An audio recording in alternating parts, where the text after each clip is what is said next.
New York সিটির প্রথম মুসলিম mayor Zoran মামদানির ছেড়ে যাওয়া গুরুত্বপূর্ণ অ্যাসেম্বলি ডিস্ট্রিক্ট 36-এর প্রার্থী হচ্ছেন বাংলাদেশি বংশোদ্ভূত মেরি জুবাইদা।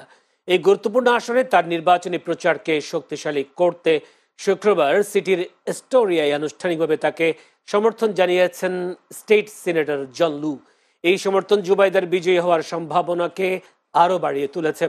সিনেটর জন লু বলেন, নিউ ইয়র্কের অভিবাসীদের স্বার্থ সংরক্ষণে মেরি জুবাইদার মতো একজন অভিবাসী অ্যাসেম্বলি ও ম্যানের প্রয়োজন অনস্বীকার্য। বাংলাদেশি কমিউনিটির বন্ধু হিসেবে পরিচিত লু জুবাইদাকে ভোট দেওয়ারও আহ্বান জানান। ডিস্ট্রিক্ট 36 আসনটি অত্যন্ত আলোচিত, কারণ এই অ্যাসেম্বলি ম্যান ছিলেন সিটির নবনির্বাচিত মেয়র জোরান মামদানি। ফলে তার উত্তরসূরি কে হবেন তা নিয়ে ভোটারদের মধ্যে ব্যাপক আগ্রহ রয়েছে।